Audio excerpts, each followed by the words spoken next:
ਧਰ ਕਰ ਮਾਥ। ਸ੍ਰੀ ਨਾਨਕ ਅੰਗਦ ਗੁਰੂ ਅਮਰਦਾਸ ਪਦ ਬੰਦ। ਰਾਮਦਾਸ ਅਰਜਨ ਗੁਰੂ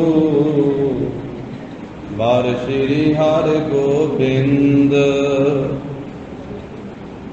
ਹਰਿ ਰਾਏ ਹਰਿ ਕ੍ਰਿਸ਼ਨ ਗੁਰ ਤੇਗ ਬਹਾਦਰ ਚੰਦ। ਦਸਵੇਂ ਗੋਬਿੰਦ ਸਿੰਘ ਗੁਰੂ ਨਮੋ ਚਰਨ ਅਰਬਿੰਦ। ਜਿਸ ਮਹਿ ਅੰਮ੍ਰਿਤ ਗਿਆਨ ਹੈ ਮਾਨਿਕ ਭਗਤ ਵੈਰਾਗ। ਸ੍ਰੀ ਗੁਰੂ ਗ੍ਰੰਥ ਸਾਹਿਬ ਉਦਦ ਬੰਦੋਂ ਕਰ ਅਨੁਰਾਗ। ਏਕ ਓੰਕਾਰਾ ਸਤਿਗੁਰੂ ਤਿਹ ਪ੍ਰਸਾਦ ਸਚ ਹੋਏ। ਵਾਹਿਗੁਰੂ ਜੀ ਕੀ ਫਤਿਹ। ਵਿਘਨ ਵਿਨਾਸ਼ਨ ਸੋਏ। ਵਾਹਿਗੁਰੂ ਜੀ ਕੀ ਫਤਿਹ। ਵਿਘਨ ਵਿਨਾਸ਼ਨ ਸੋਏ। ਸਤਿਨਾਮ ਸ੍ਰੀ ਵਾਹਿਗੁਰੂ ਸਾਹਿਬ ਜੀ। ਭਲੇ ਪਦਾਰਥ ਜੋ ਤਹਿ ਦੇ ਸਗਰੇ ਉਪਜਤ ਸਵਾਦ ਲਗੇ। ਕੇਚਿਤ ਜਿਨ ਹੋਏ ਸੁਰਤ ਬਿਨਾਸੀ। ਰਾਜ ਭਾਲ ਸੇ ਹੋਏ ਰਾਸੀ। ਭਲੇ ਪਦਾਰਥ ਜੋ ਤਹਿ ਦੇ। ਵਾਹਿਗੁਰੂ ਜੀ ਕਾ ਖਾਲਸਾ ਵਾਹਿਗੁਰੂ ਜੀ ਕੀ ਫਤਿਹ। ਦਸਾਂ ਪਾਤਸ਼ਾਹੀਆਂ ਦੀ ਜੋਤ ਤਖਤ ਜੋੜ ਛਤਰ ਦੇ ਮਾਲਕ ਧੰਨ ਸ੍ਰੀ ਗੁਰੂ ਗ੍ਰੰਥ ਸਾਹਿਬ ਜੀ ਮਹਾਰਾਜ। ਸਤਿਗੁਰਾਂ ਦੀ ਅਪਰ ਅਪਾਰ ਕਿਰਪਾ ਰਹਿਮਤ ਦਾ ਸਦਕਾ ਜਗਤ ਗੁਰੂ ਸ੍ਰੀ ਗੁਰੂ ਨਾਨਕ ਦੇਵ ਸਾਹਿਬ ਜੀ ਮਹਾਰਾਜ ਸਤਿਗੁਰਾਂ ਦੇ ਪਾਵਨ ਅਸਥਾਨ ਗੁਰਦੁਆਰਾ ਸ੍ਰੀ ਗੁਰੂ ਸਾਹਿਬ ਜੀ ਵਿਖੇ ਗੁਰੂ ਚਰਨਾਂ ਦੀ ਹਾਜ਼ਰੀ ਭਰ ਰਹੀ ਗੁਰੂ ਕੀ ਸਾਥੀ ਨਿਵਾਜੀ ਹੋਈ ਸਾਧ ਸੰਗਤ ਜੀਓ। ਸਤਿਗੁਰਾਂ ਨੇ ਕਿਰਪਾ ਕੀਤੀ ਹੈ, ਆਪਣੇ ਅੰਮ੍ਰਿਤਮਈ ਦਰਸ਼ਨ ਬਖਸ਼ਿਸ਼ ਕੀਤੇ। ਸਤ ਸੰਗਤ ਦਾ ਅਮੋਲਕ ਸੁਭਾਗਾ ਸਮਾਂ ਮਹਾਰਾਜ ਸਾਹਿਬ ਜੀ ਨੇ ਬਖਸ਼ਿਸ਼ ਕੀਤਾ ਹੈ। ਜਿੱਥੇ ਇਸ ਇਲਾਕੇ ਦੀਆਂ ਸੰਗਤਾਂ ਸਤਿਗੁਰੂ ਜੀ ਦੇ ਪਾਵਨ ਸਥਾਨ ਤੇ ਹਾਜ਼ਰੀ ਭਰ ਰਹੀਆਂ ਹਨ, ਉੱਥੇ ਹਰ ਰੋਜ਼ ਭਾਵੇਂ ਦੇਸ਼ਾਂ ਵਿਦੇਸ਼ਾਂ ਦੇ ਵਿੱਚੋਂ ਗੁਰੂ ਦੀਆਂ ਸੰਗਤਾਂ ਮਹਾਰਾਜ ਸਾਹਿਬ ਜੀ ਦੇ ਪਾਵਨ ਸਥਾਨ ਤੇ ਹਾਜ਼ਰੀਆਂ ਭਰਦੀਆਂ ਹਨ। ਪਰ ਹੋਲੇ ਮਹੱਲੇ ਦਾ ਦਿਹਾੜਾ ਜਾਣਦਿਆਂ ਹੋਈਆਂ ਵੱਡੀ ਗਿਣਤੀ ਵਿੱਚ ਕੁਝ ਦਿਨਾਂ ਤੋਂ ਸੰਗਤਾਂ ਅਨੰਦਪੁਰ ਸਾਹਿਬ ਨੂੰ ਜਾਂਦੀਆਂ ਹੋਈਆਂ ਵੀ ਸੁਲਤਾਨਪੁਰ ਸਾਹਿਬ ਦੇ ਪਵਿੱਤਰ ਸਥਾਨਾਂ ਤੇ ਨਮਸਕਾਰ ਕਰਕੇ ਜਾ ਰਹੀਆਂ ਹਨ, ਕਿਉਂਕਿ ਸੁਭਾਵਿਕ ਹੀ ਜਦੋਂ ਐਸੇ ਇਤਿਹਾਸਕ ਦਿਹਾੜੇ ਆਉਂਦੇ ਹਨ ਤੇ ਸੰਗਤਾਂ ਵੱਡੀ ਗਿਣਤੀ ਦੇ ਵਿੱਚ ਜਾਂਦੀਆਂ, ਵਿਸ਼ੇਸ਼ ਕਰਕੇ ਜਦੋਂ ਸ੍ਰੀ ਅਨੰਦਪੁਰ ਸਾਹਿਬ ਹੋਲੇ ਮਹੱਲੇ ਤੇ ਫਿਰ ਰਸਤੇ ਵਿੱਚ ਜੋ ਇਤਿਹਾਸਕ ਸਥਾਨ ਆਉਂਦੇ ਹਨ ਉੱਥੇ ਨਮਸਕਾਰ ਕਰਕੇ ਸੰਗਤਾਂ ਅੱਗੇ ਵਧਦੀਆਂ। ਔਰ ਸੰਗਤ ਜੀ, ਧੰਨ ਸ੍ਰੀ ਗੁਰੂ ਨਾਨਕ ਦੇਵ ਸਾਹਿਬ ਮਹਾਰਾਜ ਸਾਹਿਬ ਜੀ ਦੇ ਪਾਵਨ ਸਥਾਨ ਤੇ ਅਸੀਂ ਹਾਜ਼ਰੀ ਭਰ ਰਹੇ ਹਾਂ। ਲੜੀਵਾਰ ਇਤਿਹਾਸ ਆਰੰਭ ਕਰਨ ਤੋਂ ਪਹਿਲਾਂ ਇਸ ਪਾਵਨ ਪਵਿੱਤਰ ਨਗਰੀ ਦਾ ਇਤਿਹਾਸ ਕੁਝ ਮਿੰਟਾਂ ਦੇ ਵਿੱਚ आरंभ विच बेनती की जाती है। धन श्री गुरु नानक देव साहब जी महाराज 15 साल के शरीर कारबला दे विच सुल्तानपुर साहब की धरती ते महाराज आउंदे हन। इत्थे गुरु साहब जी के सत्कारयोग भैन जी बेबे नानकी जी भाईया जयराम जी के नाल विआहे होए हैं। बाबा परमानंद जी के सुपुत्र हैं भाई जयराम जी ते दौलत खान लोधी के पास सरकारी नौकरी करते हैं। राय बुलार तलवंडी के हाकम के बेनती करन तो बेबे नानकी जी के बेनती करन तो भाईया जयराम जी के बेनती करन तो जगत गुरु श्री गुरु नानक देव साहब जी महाराज इस धरती से आते इत्थे भाग लाते हैं। गरीब नवाज साहब जी ने 16 साल की शरीर कारबला के मोदी खाना संभालिया। भाई बाला जी महाराज जी के नाल हम ते मोदी खाने में बैठ करके तेरा तेरा तेरा दी धुन द्वारा सब गरीबों दी झोलियां महाराज भरते हैं कि अज भी भर रहे हैं। धन गुरु नानक देव साहब सतगुरु गरीब नवाज साहब जी के मोदी खाने के बार बार संगतां दीयां भीड़ां लगियां रहिंदियां। जिवें हुण गुरु के दरबार दे विच लैणां लगदियां संगत सिंह इसे तरह लैणां लगियां रहिंदियां। और सतगुरु सारियां नूं महाराज साहब जी तकड़ी के नाल तोड़ तोड़ के जे कोई पैसे दिंदा है उसनों ही जिहदे कोले नहीं हुंदे उहनूं भी कहिंदे तूं भी भाई सौदा लै जा।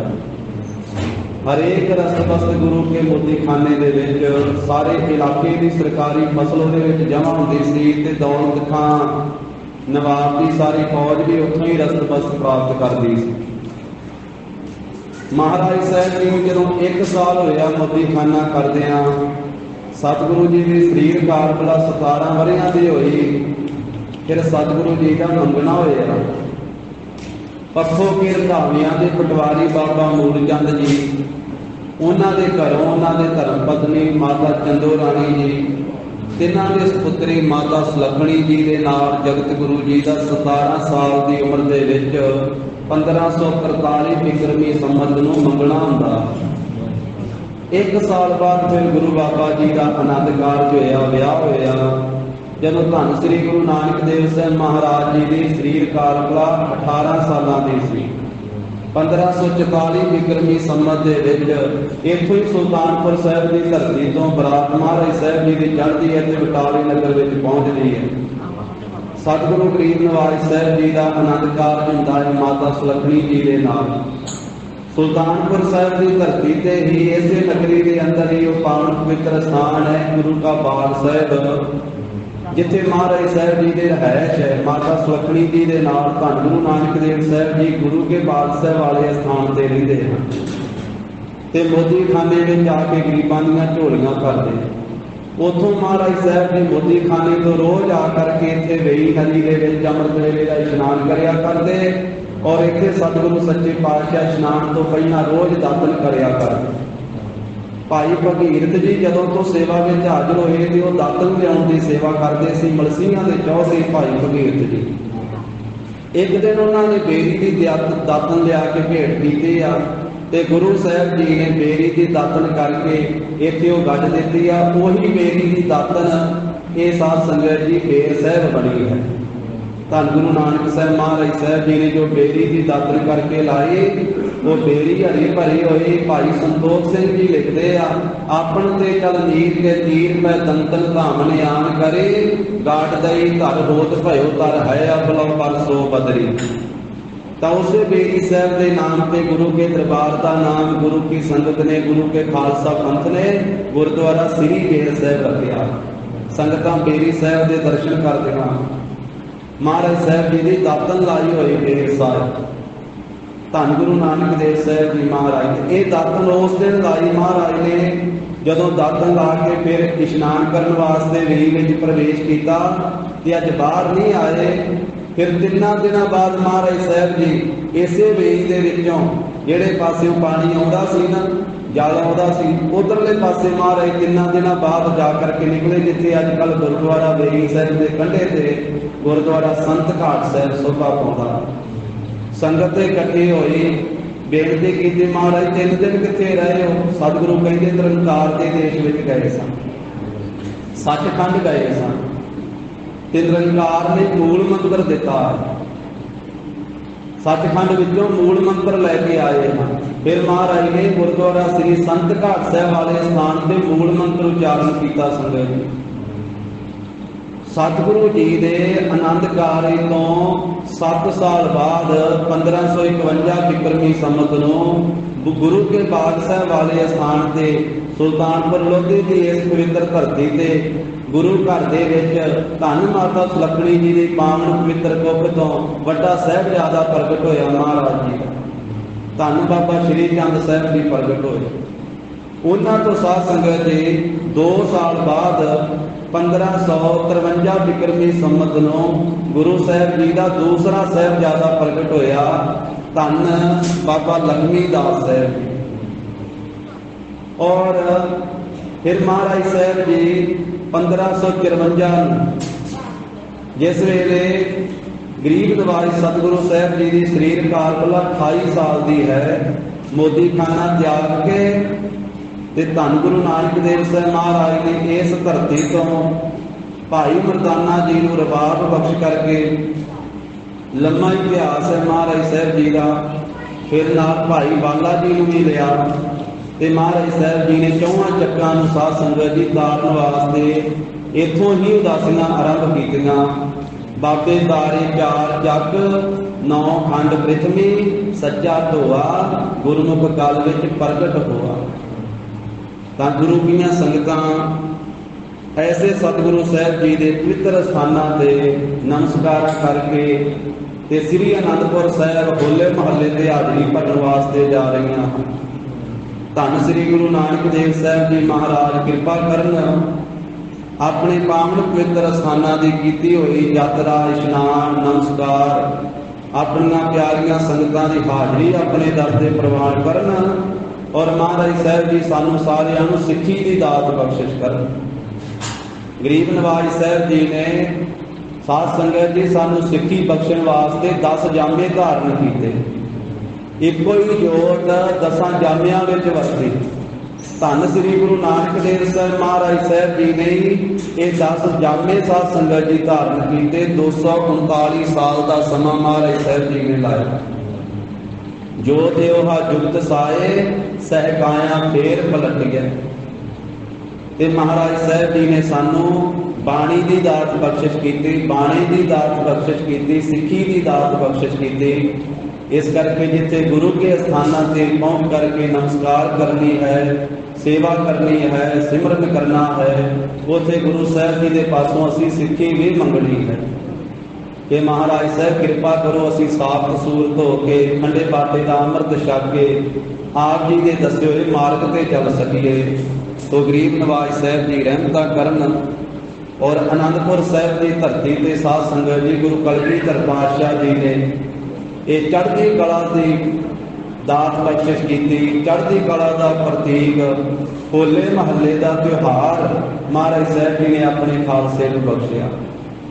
और सतगुरु जी ने जिथे सिखां नूं सिंह बनाया अमृत छका के 5 ककारी बाणा बख्शिया, उथे गुरु महाराज साहब जी ने शस्त्रधारी बनाया। और महाराज साहब जी ने गरीब नवाज साहब जी ने 2 जथे बना करके आपस के विच शस्त्रां का अभ्यास सिंघां का कराउणा, घोड़ दौड़ करवाउणी ते महाराज साहब जी ने नगारे ते रंजीत नगारे ते चोबां लवाउणियां, निशान चलाउणे। ऐसा एक चढ़ती कला का साध संगत जी प्रतीक होले महल्ले का दिहाड़ा है। तो जिथे गुरु की संगतां यात्रा ते दर्शन करने वास्ते पहुँच रही हैं, जिथे बाबा पैर धरे पूजा आसन थापन सोआ, ये वड्डियां भागां की निशानी है कि महाराज साहब जी ने पवित्र स्थानां दी जिथे जिथे गुरु महाराज साहब ने अपने चरण पाए उतों की चरण धोड़ी मस्तक से लाउणी। महाराज साहब सच्चे पातशाह गरीब नवाज साहब जी ने ये महान ही बख्शिश की है। साथ धरती भई हरियावले, जिथे मेरा सतगुर बैठा आए, से जंत भय हरियावले, जिन्हें मेरा सतगुर देखा जाए। एक गुरमुख के दो चार बोल साझे करके फिर लड़ीवार प्रसंग नाल जुड़ते हाँ। आनंदपुर साहिब के जो उतों का वातावरण है वो गुरमुख ने कथन किया है। धन गुरु गोबिंद सिंह महाराज साहब लगा होया है सी दरबार दशमेश जी का आनंदपुर साहिब की धरती से। वेख वेख जिन्हों कदे चित ना रजाया जाए। गुरु गोबिंद सिंह महाराज के दरबार के दर्शन करते हैं। गुरमुख कहता कि संगत की भावना वालियां दा चित नहीं रजदा कि होर दर्शन करी चलिए, होर दर्शन करी चलिए। लगा होया है सी दरबार दशमेश जी का। वेख वेख जिन्हों कदे चेत ना रजाया जावे। एक पासे बैठी होए आंधी सी बहादरी है, 1.25 लाख वैरी नाल इको ही लड़ाया जावे। आंधी सी हकूमत दूजे पासे वाल बैठी होए, नानक शाही सिक्का सारे जग ते चलाया जावे। लक्ष्मी ये आखदी सी वैरी नूं जे बाण मारो, ओदी चुंझ अगे भी तां सोना ही चढ़ाया जावे। एक एक तीर ते ओहदे नाल 1.25 तोला सोना मढ़ाया हुंदा सी गुरु गोबिंद सिंह बाजां वाले सतगुरां।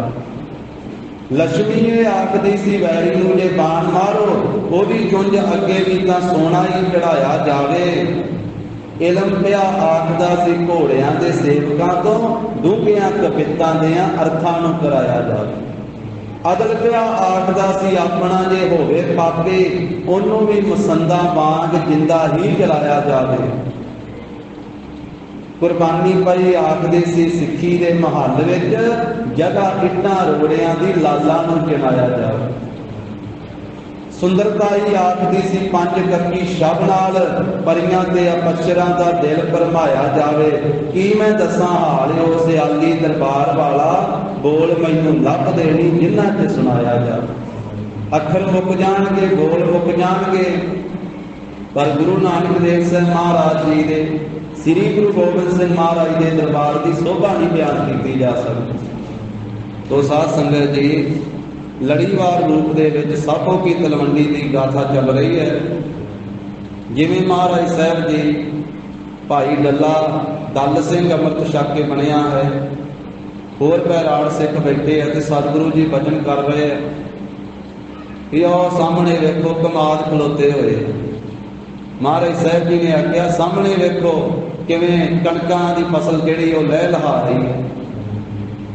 भाई दल सिंह ने भी महाराज का वचन टोकिया, बैराड़ा ने भी कहते महाराज इत्थे कणक कित्थे है, तां काई दे बूटे आ। सतगुरु कहन लगे वेखो कमाद खलोता है, कहते महाराज कमाद कित्थे आ, ये तां सरकड़ा ते नले आ दे दवा। गरीब नवाज साहब ने होर भी वचन कीते। ज्ञानी ज्ञान सिंह जी ने पंथ प्रकाश में लिखे है कि महाराज कहन लगे वेखो अंब लगे हुए हैं। कहन लगे महाराज अंब कित्थे, ते अक्कां दियां वो अक्कां नूं फल लगा होया, अक्कां दियां टुकड़ियां जिहां। महाराज कहन लगे वेखो अंगूर लगे हुए हैं। कहते नहीं महाराज ये तां डेलियां दे फल, ये तां पीलू जे आ लिशकदे चमकदे। कहन लगे वेखो नहरां दा पानी तुरिया आउंदा। महाराज नहरां इत्थे किते तां मोटा रेता चमकदा, रेता के डिब्बे चमकदे, वो पानी लगदा। ते सतगुरु जी कहन लगे कि जे हुणे वचन कह देंदे ना 7 वचन, ते सारा कुछ इत्थे हो जाना सी। असीं ते सरहंद दा धरती इत्थे लाउण लगे सां, क्योंकि सरहंद वास्ते हुण वचन कर दित्ता, सरहंद उजड़ जावेगी।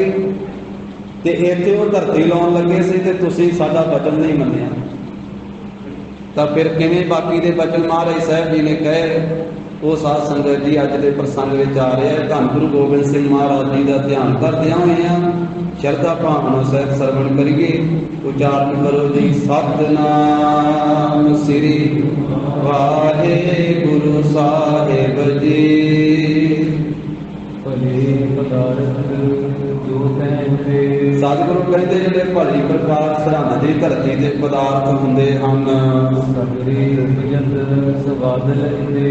ਇਹ ਤਾਂ ਹੁਣੇ ਸਤ ਬਚਨ ਕਹਿੰਦੇ ਜੋ ਸਾਰੇ ਸਵਾਦਲੇ ਪਦਾਰਥ ਇੱਥੇ ਪੈਦਾ ਹੋ ਜਾਣੇ ਸੀ। ਇਹ ਚਿਤ ਦਿਨ ਹੋਏ ਤੁਰਕ ਬਿਨਾਸੀ। ਕੁਝ ਦਿਨਾਂ ਤੋਂ ਬਾਅਦ ਤੁਰਕਾਂ ਦਾ ਖਾਤਮਾ ਹੋ ਜਾਵੇਗਾ ਰਾਜ ਭਾਗ ਦਾ। ਰਾਜ ਖਾਲਸੇ ਹੋਏ ਰਾਸੀ। ਖਾਲਸੇ ਪੰਥ ਦਾ ਰਾਜ ਹੋਵੇਗਾ ਸਮੂਹ। ਮੋਟ ਬਾਜਰੀ ਅੰਗੀ ਕਾਲ। ਪਰ ਤੁਸੀਂ ਮੋਟ ਤੇ ਬਾਜਰਾ ਹੀ ਮੰਗਿਆ। ਇਹਨਾਂ ਆਖਿਆ ਸੀ ਮਹਾਰਾਜ ਨਾ ਇੱਥੇ ਕਮਾਦ ਨਾ ਹੋਵੇ, ਇੱਥੇ ਕਣਕਾਂ ਦਾ ਧੋਣ, ਫਿਰ ਤਾਂ ਸਾਡੇ ਤੋਂ ਟੈਕਸ ਮੰਗਣਗੇ ਆ ਕੇ, ਸਾਨੂੰ ਮੋਟ ਬਾਜਰਾ ਹੀ ਠੀਕ ਹੈ। ਤੇ ਕਹਿਣ ਲੱਗੇ ਵੀ ਤੁਸੀਂ ਮੋਟ ਬਾਜਰਾ ਹੀ ਅੰਗੀਕਾਰ ਕੀਤਾ ਹੈ। ਨਾ ਹੋਏ ਇਸ ਦੇਸ਼ ਉਜਾੜੋ। ਕੀ ਤੁਸੀਂ ਆਪਣਾ ਭਲਾ ਨਹੀਂ ਚਾਹੁੰਦੇ ਹੋ? ਤੁਸੀਂ ਇਹ ਗੱਲ ਕਹਿੰਦੇ ਹੋ ਕਿ ਇਸ ਥਾਂ ਦੇ ਉੱਤੇ ਬਾਕੀ ਸਭ ਕੁਝ ਨਾ ਹੋਵੇ, ਮੋਟ ਬਾਜਰਾ ਹੀ ਅੰਗੀਕਾਰ ਕੀਤਾ ਹੈ। ਸਵਾ ਜਾਗ ਦਿਨ ਚੜ੍ਹੈ ਜਾਗਤ। ਸਤਿਗੁਰੂ ਕਹਿੰਦੇ ਕਿ ਤੁਸੀਂ ਵਾਰ-ਵਾਰ ਸਾਡਾ ਵਚਨ ਉਲਟਾਇਆ ਹੈ। ਸਵੇਰ ਦਾ ਸਮਾਂ ਸੀ, ਅਸੀਂ ਵਚਨ ਕਰ ਰਹੇ ਸੀ ਤੇ ਤੁਸੀਂ ਵਚਨ ਨਹੀਂ ਮੰਨੇ। ਇਸ ਕਰਕੇ ਹੁਣ ਜਦੋਂ ਆਉਣ ਵਾਲੇ ਸਮੇਂ ਵਿੱਚ ਸਵਾ ਪਹਿਰ ਦਿਨ ਚੜ ਜਾਇਆ ਕਰੇਗਾ ਤੁਮਰੀ ਮਤ ਫਿਰ ਰਹਿ ਨਾ ਤਾਬਤ। ਤੇ ਤੁਹਾਡੀ ਮੱਤ ਨਹੀਂ ਫਿਰ ਰਿਹਾ ਕਰੇਗੀ। ਸਵਾ ਪਹਿਰ ਦਿਨ ਦੀ ਕਿ ਤੁਹਾਡੀ ਮੱਤ ਨਹੀਂ ਕੰਮ ਕਰਿਆ ਕਰੇਗੀ। ਭਾਵੇਂ ਵੀ ਅਰਲ ਬਰਲ ਜਿਹਾ ਬੋਲਿਆ ਕਰੋਗੇ, ਕਿ ਸਮਝ ਵਾਲੀਆਂ ਗੱਲਾਂ ਨਹੀਂ ਕਰੋਗੇ ਸਵਾ ਪਹਿਰ ਦੀ। ਇਹ ਬਚਨ ਉੱਥੇ ਸੁਭਾਵਿਕ ਫਿਰ ਮਹਾਰਾਜ ਦਾ ਹੋਇਆ। ਬਚਨ ਹਟਾਵਤ ਰਹੇ ਨ ਮਨ। ਤੁਸੀਂ ਸਾਡਾ ਬਚਨ ਹੀ ਮੋੜਦੇ ਰਹੇ ਹੋ, ਮੰਨਿਆ ਨਹੀਂ ਹੈ। ਸੁਣੋ ਇਹ ਦੇਸ਼ ਮਹਾਨ। ਤਾਂ ਵੀ ਸੁਣੋ, ਇਹ ਜਿਹੜਾ ਦੇਸ਼ ਹੈ ਨਾ ਇਹ ਮਹਾਨ ਹੋਵੇਗਾ। ਸਜੇ ਸਜੇ ਗੋ ਧੂਮ ਹੋਈ ਜਾਏ। ਸਮਾਂ ਲੱਗ ਜਾਵੇਗਾ। ਜੇ ਤਾਂ ਤੁਸੀਂ ਬਚਨ ਨਾ ਸਾਡਾ ਮੋੜਦੇ ਉਲਟਾਉਂਦੇ ਤੇ ਫਿਰ ਤਾਂ ਤੁਸੀਂ ਵੀ ਵੇਖ ਲਈਏ ਹੁਣੇ, ਪਰ ਤੁਸੀਂ ਬਚਨ ਨਹੀਂ ਸਾਡਾ ਮੰਨਿਆ, ਇਸ ਕਰਕੇ ਹੁਣ ਸਮਾਂ ਲੱਗੇਗਾ ਤਾਂ ਤੁਸੀਂ ਵੀ ਵੇਖੋਗੇ ਤੇ ਸਾਰਾ ਕੁਝ ਹੋਵੇਗਾ। ਆਉਣ ਵਾਲੇ ਸਮੇਂ 'ਚ ਸਨੇ ਕਹੀਏ ਹੌਲੀ ਹੌਲੀ ਇੱਥੇ ਪਾਣੀ ਦੀਆਂ ਨਹਿਰਾਂ ਵੀ ਚੱਲਣਗੀਆਂ, ਇੱਥੇ ਕਣਕ ਵੀ ਹੋਵੇਗੀ, ਇੱਥੇ ਕਮਾਦ ਵੀ ਹੋਵੇਗਾ, ਇੱਥੇ ਅੰਬਾਂ ਦੇ ਵੀ ਬੂਟੇ ਹੋਣਗੇ, ਇੱਥੇ ਅੰਗੂਰ ਵੀ ਹੋਣਗੇ, ਇਸ ਥਾਂ ਦੇ ਉੱਤੇ ਕਣਕਾਂ ਵੀ ਹੋਣਗੀਆਂ, ਵੀ ਸਾਰੀਆਂ ਹੀ ਫਸਲਾਂ ਹੋਣਗੀਆਂ। ਮਹਾਰਾਜ ਕਹਿੰਦੇ ਸਨੇ ਇੱਥੇ ਕਣਕ ਜਿਹੜੀ ਹੈ, ਕਣਕ ਦੀ ਫਸਲ ਵੀ ਹੋਵੇਗੀ। ਦਿਨ ਪ੍ਰਤ ਬਸਤ ਰਹਿ ਅਧਿਕਾਰੇ। ਤਾਂ ਇਸ ਪ੍ਰਕਾਰ ਦਿਨ ਪ੍ਰਤੀ ਦਿਨ ਇਹ ਜਿਹੜਾ ਇਲਾਕਾ ਹੈ ਨਾ ਇਹ ਬਹੁਤ ਵਸੋਂ ਵਾਲਾ ਬਣ ਜਾਵੇਗਾ। ਬਹੁਤ ਵਿਗਾੜਿਆ। ਹਾਂ, ਜਿਹੜਾ ਹੋਰ ਕਾਰਜ ਹੈ ਬਹੁਤ ਵੱਡਾ ਕਾਰਜ ਤੁਸੀਂ ਵਿਗਾੜਿਆ ਹੈ। ਜਿਵੇਂ ਅਸੀਂ ਵਚਨ ਉਚਾਰਨ ਕੀਤਾ, ਤੁਸੀਂ ਸਾਡਾ ਵਚਨ ਨਹੀਂ ਮੰਨਿਆ ਹੈ। ਨਹੀਂ ਤਾਂ ਸਾਰੀ ਵਸਤੂ ਹੋਣੀ ਹੀ ਇਸ ਦੇਸ਼ ਦੇ ਵਿੱਚ ਵਿਸ਼ੇਸ਼ ਰੂਪ ਵਿੱਚ ਨਿਤ ਪ੍ਰਤੀ ਇੱਥੇ ਪੈਦਾ ਹੋ ਜਾਂਦੀ। ਇਸ ਤਰ੍ਹਾਂ ਡੱਲ ਸਿੰਘ ਤੋਂ ਆਦਿਕ ਹੋਰ ਵੀ ਬਹੁਤੇ ਬੈਰਾੜ ਸਾਰੇ ਫਿਰ ਚੁੱਪ ਕੀਤੇ ਰਹੇ, ਮੁਖ ਤੋਂ ਮੌਨ ਧਾਰ ਕੇ ਤਾਂ ਇੱਥੇ ਬੈਠੇ ਰਹੇ ਵੀ ਸਾਡੇ ਤੋਂ ਗਲਤੀ ਹੋ ਗਈ, ਅਸੀਂ ਕਿਉਂ ਮਹਾਰਾਜ ਦਾ ਵਾਰ-ਵਾਰ ਬਚਨ ਮੋੜਿਆ। ਸਤਿਗੁਰੂ ਕਹਿੰਦੇ ਕਿ ਹੁਣ ਸਮੇਂ ਦੇ ਨਾਲ ਸਾਰਾ ਕੁਝ ਹੋਵੇਗਾ, ਪਰ ਜੇ ਤੁਸੀਂ ਬਚਨ ਨਾਲ ਉਲਟਾਉਂਦੇ ਤੇ ਫਿਰ ਛੇਤੀ ਹੋ ਜਾਣਾ ਸੀ, ਹੁਣੇ ਹੋ ਜਾਣਾ ਸੀ। ਕਿ ਉਹ ਸਾਰਾ ਹੀ ਮਹਾਰਾਜ ਸਾਹਿਬ ਜੀ ਦਾ ਬਚਨ ਸਾਧ ਸੰਗਤ ਜੀ ਸਫਲਾ ਹੋਇਆ। ਹੁਣ ਨਹਿਰਾਂ ਦਾ ਪਾਣੀ ਵੀ ਹੈ ਤੇ ਕਣਕਾਂ ਵੀ ਹੁੰਦੀਆਂ, ਬਾਕੀ ਸਾਰੀਆਂ ਫਸਲਾਂ ਵੀ ਹੁੰਦੀਆਂ। ਹੁਣ ਬਹੁਤ ਵਧੀਆ ਇਲਾਕਾ ਸਾਬੋ ਦੀ ਤਲਵੰਡੀ ਦਾ ਉਹ ਸਾਰਾ ਹੀ ਇਲਾਕਾ, ਹਰੇਕ ਤਰ੍ਹਾਂ ਦੀਆਂ ਫਸਲਾਂ ਉੱਥੇ ਹੁੰਦੀਆਂ ਹਨ। ਹੁਣ ਸਾਰੇ ਬੈਰਾੜ ਤੇ ਭਾਈ ਡੱਲ ਸਿੰਘ ਚੁੱਪ ਕਰਕੇ ਬੈਠੇ ਆ, ਕਿਉਂਕਿ ਗੁਰੂ ਸਾਹਿਬ ਜੀ ਦਾ ਆਸ਼ਾ ਸਮਝ ਨਹੀਂ ਸਕੇ, ਜਾਣ ਨਹੀਂ ਸਕੇ।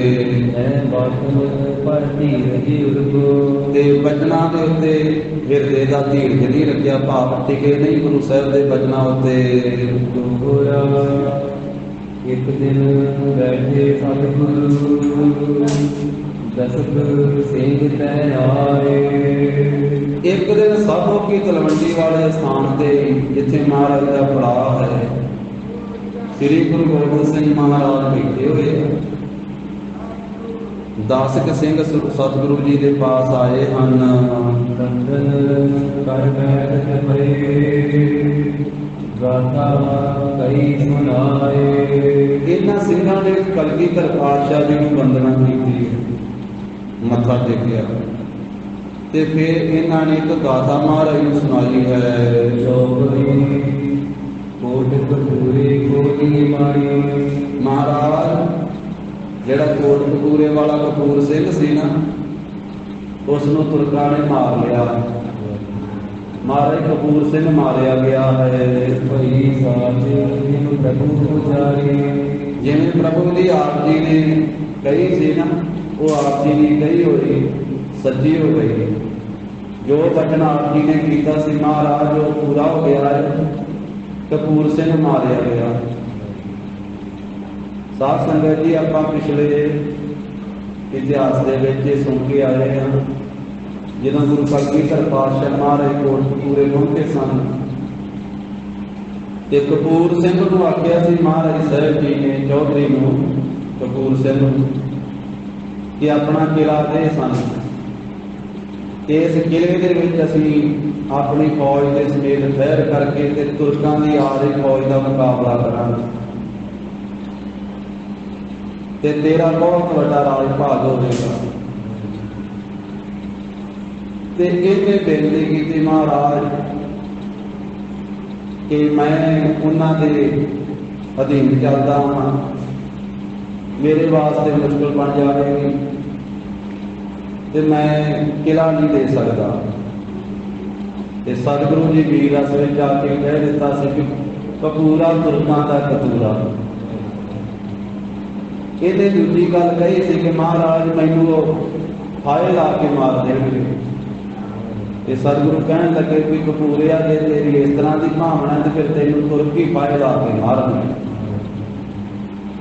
ਉਦੋਂ ਇਹ ਬਚਨ ਕੀਤਾ ਸੀ ਮਹਾਰਾਜ। ਇਸ ਤਰੀਕੇ ਨਾਲ ਉੱਥੋਂ ਫਿਰ ਕੋਟਕਪੂਰੇ ਅੱਗੇ ਮਹਾਰਾਜ ਢਿਲਵੀਂ ਆ ਗਏ ਸੀ, ਹੋਰ ਵੀ ਨਗਰਾਂ ਸਨ। ਤੇ ਢਿਲਵਾਂ ਪਿੰਡ ਦੇ ਵਿੱਚ ਬਾਬੇ ਪ੍ਰਿਥੀ ਚੰਦ ਦੀ ਬੰਸ ਦੇ ਵਿੱਚੋਂ ਸੋਢੀ ਪਰਿਵਾਰ ਰਹਿੰਦਾ ਸੀ। ਉੱਥੇ ਸੋਢੀ ਰਹਿੰਦੇ ਸਨ। ਉਹਨਾਂ ਚੋਂ ਸੋਢੀ ਕੌਲ ਰਾਏ ਸੀ ਉੱਥੇ। ਉਸਨੇ ਮਹਾਰਾਜ ਸਾਹਿਬ ਦੀ ਸੇਵਾ ਦਾ ਢਲੋਣਾ ਕੀਤਾ। ਉਹਨੇ ਪੁੱਛਿਆ ਸੀ ਕਿ ਮਹਾਰਾਜ ਪਿੱਛੋਂ ਤੁਸੀਂ ਆਏ ਹੋ, ਕੋਟਕਪੂਰੇ ਹੋ ਤੇ ਕਪੂਰ ਸਿੰਘ ਨੇ ਤੁਹਾਡੀ ਸੇਵਾ ਕੀਤੀ ਹੈ, ਉਹਨੇ ਮਿਲਿਆ ਆ ਕੇ ਕਿ ਨਹੀਂ ਮਿਲਿਆ? ਸਤਿਗੁਰੂ ਜੀ ਨੇ ਫਿਰ ਸੋਢੀ ਕੌਲ ਰਾਏ ਦੇ ਨਾਲ ਬਚਨ ਸਾਂਝਾ ਕਰਦਿਆਂ ਆਖਿਆ ਕਿ ਮਿਲਿਆ ਤੇ ਹੈ ਕਪੂਰਾ, ਪਰ ਉਹਦੀਆਂ ਜੜ੍ਹਾਂ ਪੁੱਟ ਦਿੱਤੀਆਂ, ਬਚਨ ਕਰ ਦਿੱਤਾ।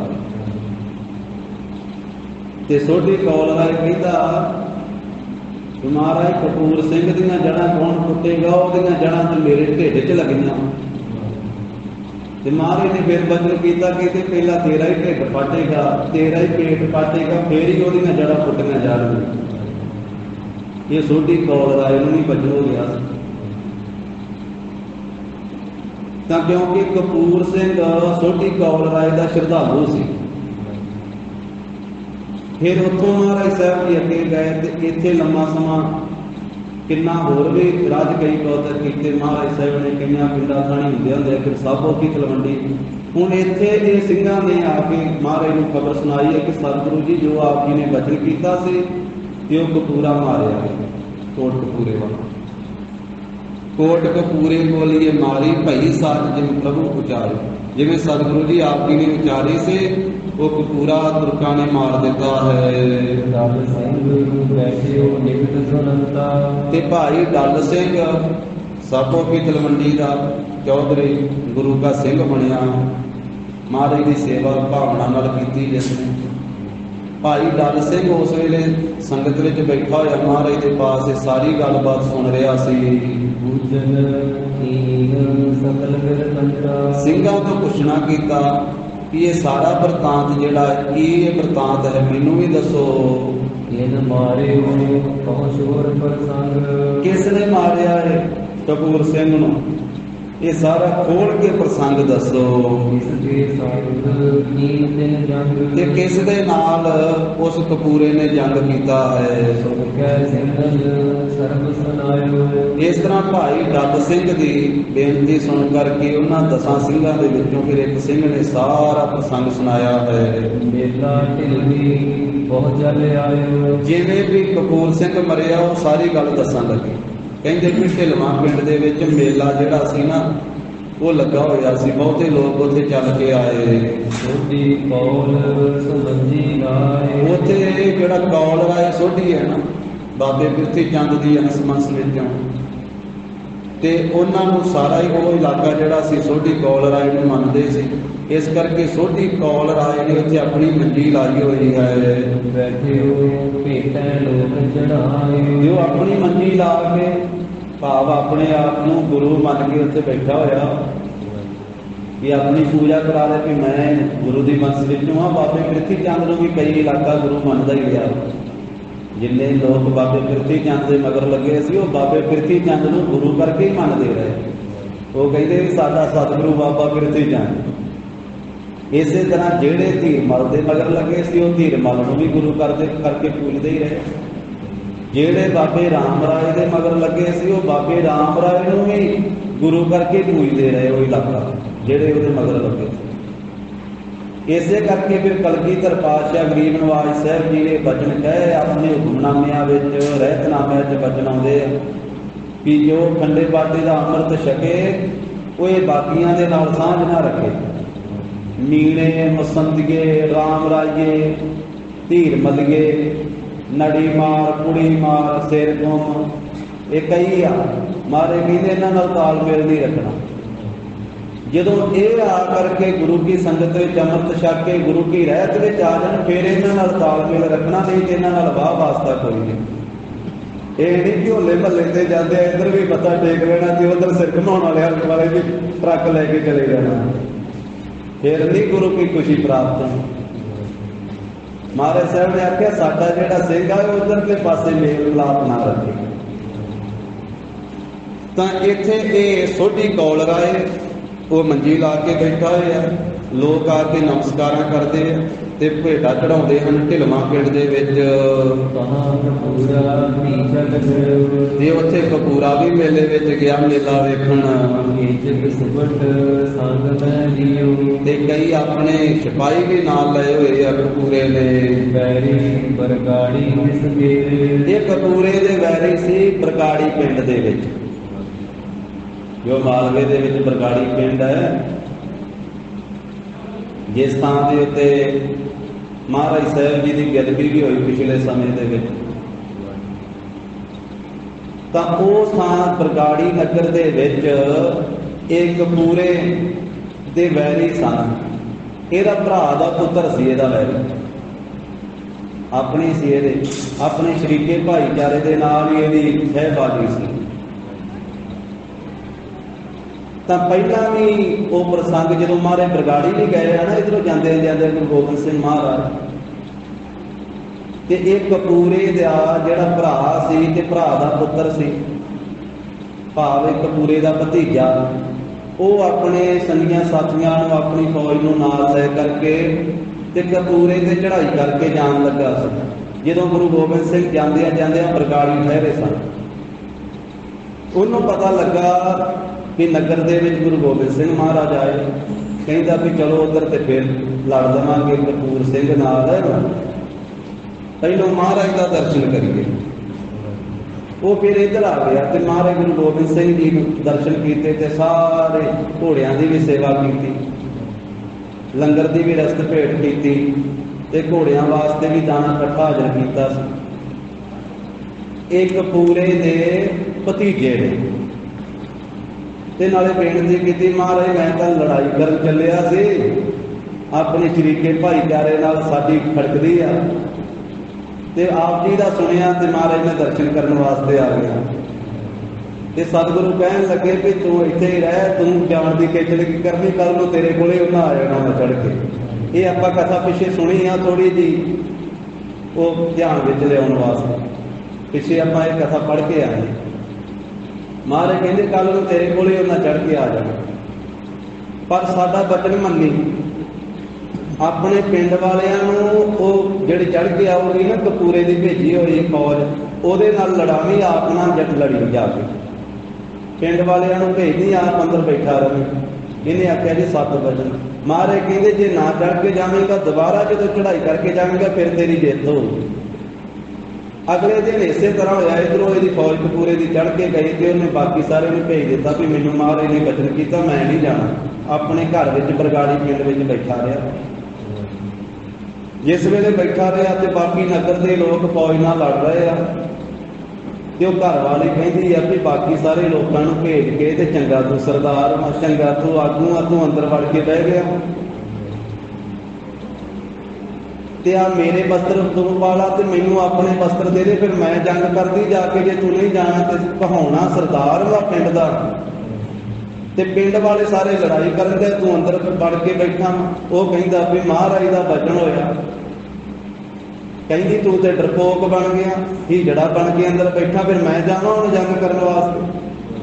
जो घर वाली ने ताने मेहने मारे तो फिर शस्त्र फड़ के ते तुर पिया। महाराज का वचन फिर छड़ दिता।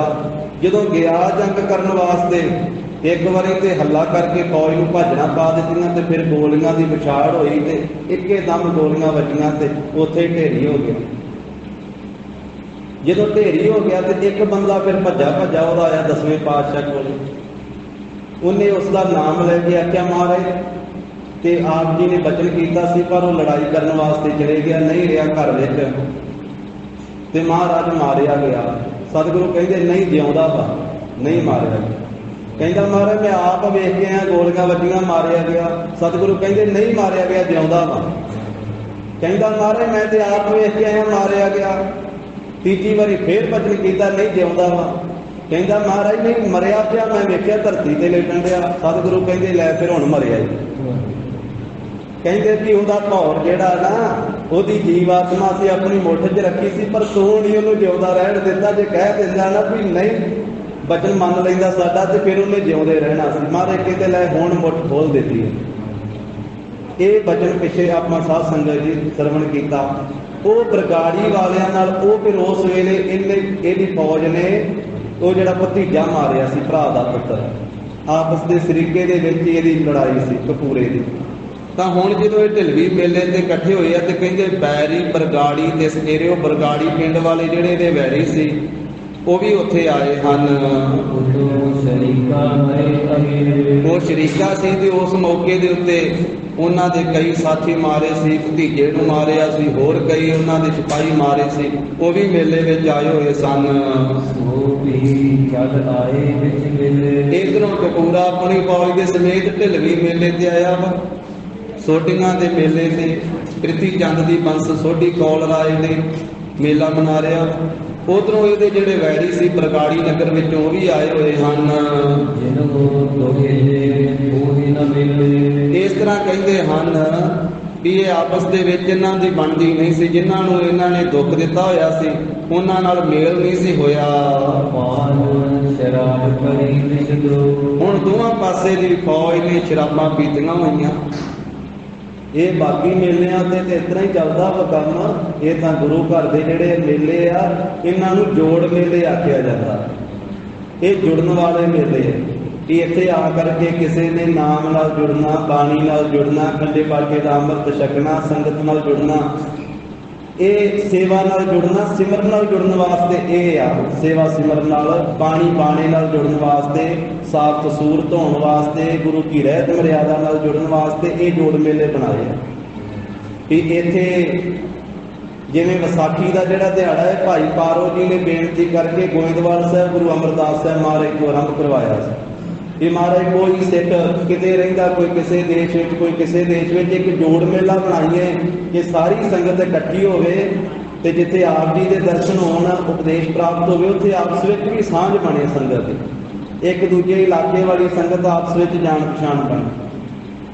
गुरु घर के मेले जिहड़े आ जोड़ मेले, जुड़न वाले मेले ते बाकी जिहड़े होर वा उसे ते कई तरह के नशे चलते, वो तां तोड़न वाले मेले कई तरह के शराबां कबाबां होर कई कुछ।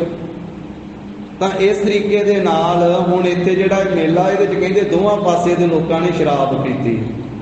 इधरों कपूरे की फौज ने भी पी लई आ, उधरों बरगाड़ी वालियां ने भी पी लई है।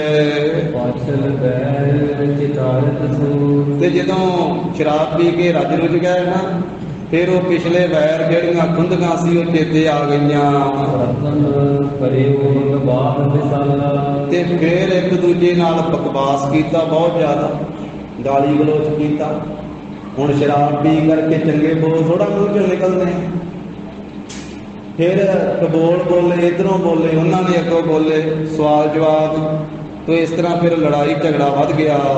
ਕਾਰਨ ਭੇਦ ਸਕਾਲਾ ਪਹਿਲੋਂ ਗੱਲਬਾਤ ਤੋਂ ਕੰਮ ਸ਼ੁਰੂ ਹੋਇਆ, ਫਿਰ ਗਾਲਾਂ ਤੇ ਗੱਲ ਚਲੀ ਗਈ, ਫਿਰ ਇੱਕ ਦੂਜੇ ਨੂੰ ਗਾਲਾਂ ਕੱਢਣ ਲੱਗ ਪਏ। ਬੜੀ ਸਪਰਦਾ ਦੋਇ ਸਰੀਰੀ ਦੋਵਾਂ ਪਾਸੇ ਈਰਖਾ ਬਹੁਤ ਜ਼ਿਆਦਾ ਵੱਧ ਗਈ। ਅਯੁੱਧ ਲੱਗੇ ਚਲਨ ਦਿਸਦੇ ਫਿਰ ਹਥਿਆਰਾਂ ਤੇ ਗੱਲ ਪਹੁੰਚ ਗਈ, ਫਿਰ ਦੋਵਾਂ ਪਾਸੇ ਸ਼ਸਤਰ ਚੱਲਣ ਲੱਗ ਪਏ। ਵਾਲਾ ਬਮੜੀ ਗ੍ਰਿੰਦ ਚਲਾਈ ਫਿਰ ਗੋਲੀਆਂ ਚੱਲ ਗਈਆਂ, ਆਗੂ ਕਲਸ਼ਣ ਵਾਲੀਆਂ, ਜਵਾਲਾ ਬੰਮਣੀਆਂ ਬਹੁਤੀਆਂ ਚੱਲ ਗਈਆਂ, ਬੰਦੂਕਾਂ। ਹਰੇ ਵਿਦ ਮਜ ਪਰੀ ਲੜਾਈ ਫਿਰ ਦੋਵਾਂ ਪਾਸੇ ਦੇ ਬਹੁਤੇ ਸਿਪਾਹੀ ਮਾਰੇ ਗਏ, ਇੱਕ ਦੂਜੇ ਦੇ ਗੋਲੀਆਂ ਮਾਰ ਦਿੱਤੀਆਂ ਤੇ ਲੜਾਈ ਬਹੁਤੀ ਜ਼ਿਆਦੀ ਮੇਲੇ ਵਿੱਚ ਢਿਲਵਾਂ ਪਿੰਡ ਵਿੱਚ ਮੱਚ ਪਈ। ਜਾਣਿਓ ਸਾਹਿਬ ਕੌਣ ਬਥੇਰਾ ਉਸ ਵੇਲੇ ਸੋਢੀ ਕੌਲ ਰਾਏ ਨੇ ਜਾਣਿਆ ਕਿ ਇਹ ਤੇ ਬਹੁਤ ਜ਼ਿਆਦਾ ਬਖੇੜਾ ਵੱਧ ਗਿਆ ਹੈ। ਬਿਗੜਿਓ ਮੇਲਾ ਸਾਸ ਵਡੇਰਾ ਡਰ ਬੜਾ ਪੈਦਾ ਹੋ ਗਿਆ ਕਿ ਗੋਲੀਆਂ ਚੱਲਣ ਲੱਗ ਪਈਆਂ, ਮੇਲੇ ਵਿੱਚ ਵਿਗਾੜ ਪੈ ਗਿਆ, ਲੋਕ ਭੱਜਣ ਲੱਗ ਪਏ। ਅਭੈ ਰਾਮ ਨੰਦਨ ਸ੍ਰੀ ਰਾਮ ਉਸ ਵੇਲੇ ਕਹਿੰਦੇ ਜੋ ਅਭੈ ਰਾਮ ਤੇ ਉਹਨਾਂ ਦਾ ਪੁੱਤਰ ਸੀ ਸ੍ਰੀ ਰਾਮ। ਭੇਜਿਓ ਯੁੱਧ ਹਟੈਬੇ ਕਾਮ ਤਾਂ ਅਭੈ ਰਾਮ ਦੇ ਪੁੱਤਰ ਸ੍ਰੀ ਰਾਮ ਨੂੰ ਭੇਜਿਆ ਹੈ ਯੁੱਧ ਹਟਾਉਣ ਵਾਸਤੇ, ਲੜਾਈ ਹਟਾਉਣ ਵਾਸਤੇ।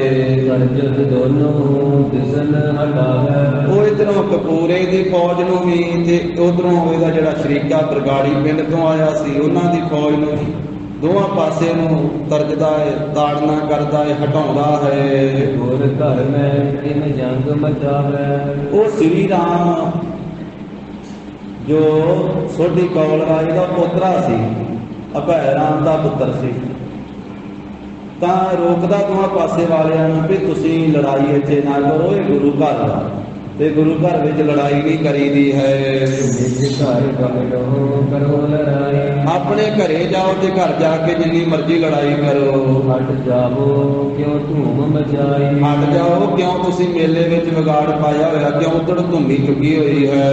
ਇਤ ਉਤ ਪਰਜਤ ਤਰਜਤ ਵਿਚਰਤ ਕਦੀ ਇੱਧਰ ਜਾਂਦਾ ਹੈ ਸ੍ਰੀ ਰਾਮ, ਕਦੀ ਉਧਰ ਜਾਂਦਾ ਹੈ ਸੋਢੀ ਕੌਲ ਰਾਏ ਦਾ ਪੋਤਰਾ। ਇਹਨਾਂ ਨੂੰ ਸਮਝਾਉਂਦਾ ਹੈ, ਉਹਨਾਂ ਨੂੰ ਸਮਝਾਉਂਦਾ ਕਿ ਨਾ ਲੜਾਈ ਕਰੋ, ਮੇਲੇ ਦਾ ਸਾਰਾ ਹੀ ਪ੍ਰੋਗਰਾਮ ਇਹ ਫਿਰਾਸੀ ਹੋ ਰਹੀ ਹੈ, ਗੋਲੀਆਂ ਚਲਾਤੀਆਂ, ਤੁਸੀਂ ਕਿੰਨੇ ਬੰਦੇ ਮਾਰ ਦਿੱਤੇ, ਬਸ ਕਰ ਜੋ, ਹੁਣ ਨਹੀਂ ਲੜਾਈ ਬੰਦ ਕਰੋ। ਇੱਧਰ ਉਧਰ ਜਾਂਦਾ ਹੈ ਰੋਕਦਾ ਹੋਇਆ। ਭਏ ਸ਼ਰਾਬੀ ਰਿਪ ਅਤ ਹਤ ਮਤ ਪਰ ਇਹ ਸ਼ਰਾਬ ਪੀਤੀ ਹੋਈ ਆ ਸਾਰੇ ਦੁਸ਼ਮਣਾਂ ਨੇ, ਕਹਿੰਦੇ ਇਹਨਾਂ ਦੀ ਮੱਤ ਮਾਰੀ ਹੋਈ ਹੈ, ਜਿਹੜੀ ਉਹਦੀ ਕੋਈ ਸੁਣਦੇ। ਜਵਾਲਾ ਬਮਣੀ ਤਾਕ ਚਲਾਈ ਉਸ ਵੇਲੇ ਇੱਕ ਸ਼ਰਾਬੀ ਨੇ ਸ੍ਰੀ ਰਾਮ ਵੱਲ ਹੀ ਸਿੱਧੀ ਕਰਕੇ ਨਾ ਬੰਦੂਕ ਤੇ ਤੱਕ ਕੇ ਚਲਾ ਦਿੱਤੀ ਹੱਥ ਕਿਨੂੰ ਸ੍ਰੀ ਰਾਮ ਤੇਰਾਈ ਤੇ ਸੋਢੀ ਕੌਲ ਰਾਏ ਦੇ ਪੋਤਰੇ ਨੂੰ ਗੋਲੀ ਮਾਰ ਦਿੱਤੀ।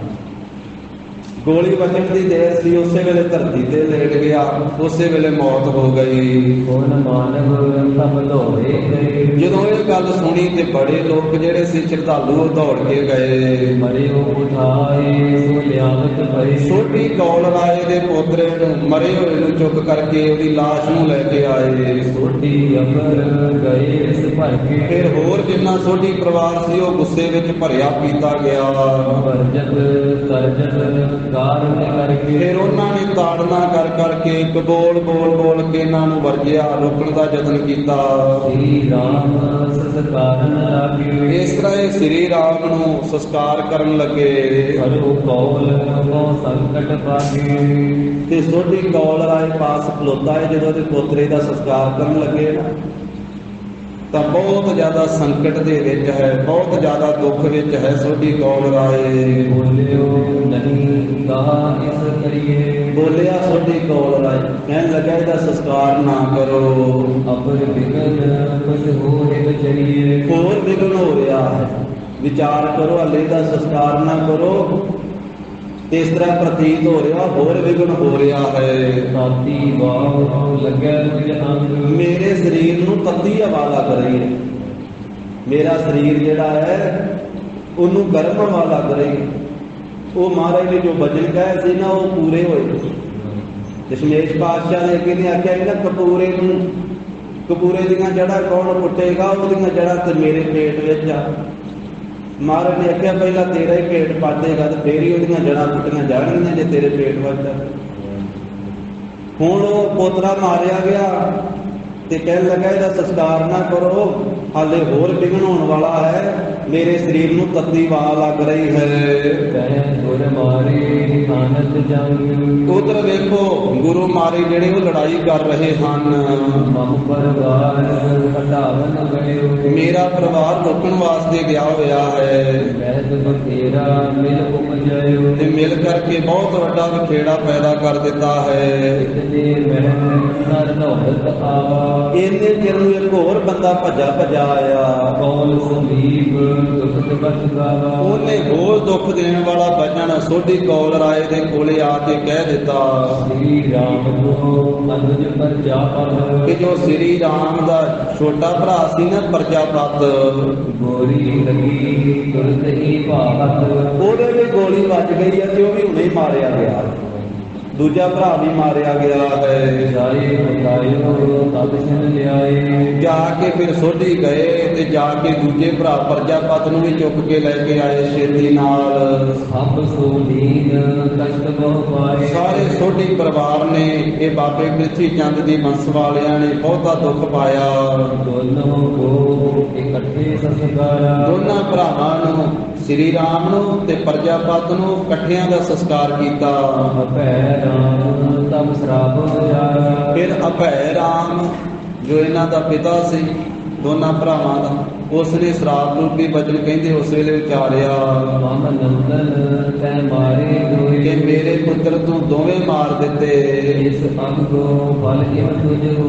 ਇਸ ਪਾਪ ਦਾ ਇਹ ਫਲ ਤੈਨੂੰ ਹੋਵੇਗਾ। ਪਹਿਲਾਂ ਸ਼ਰਾਬ ਰੂਪੀ ਬਚਨ ਜਿਹੜਾ ਉਹ 10ਵੇਂ ਪਾਤਸ਼ਾਹ ਨੇ ਕੀਤਾ ਹੈ। ਇਹ ਕਪੂਰਿਆ ਤੈਨੂੰ 10ਵੇਂ ਪਾਤਸ਼ਾਹ ਨੇ ਬਚਨ ਕੀਤਾ ਹੈ ਕਿ ਤੂੰ ਤੁਰਕਾਂ ਦੇ ਕੋਲੋਂ ਫਾਹਾ ਲੈ ਕਰਕੇ ਮਰੇਗਾ।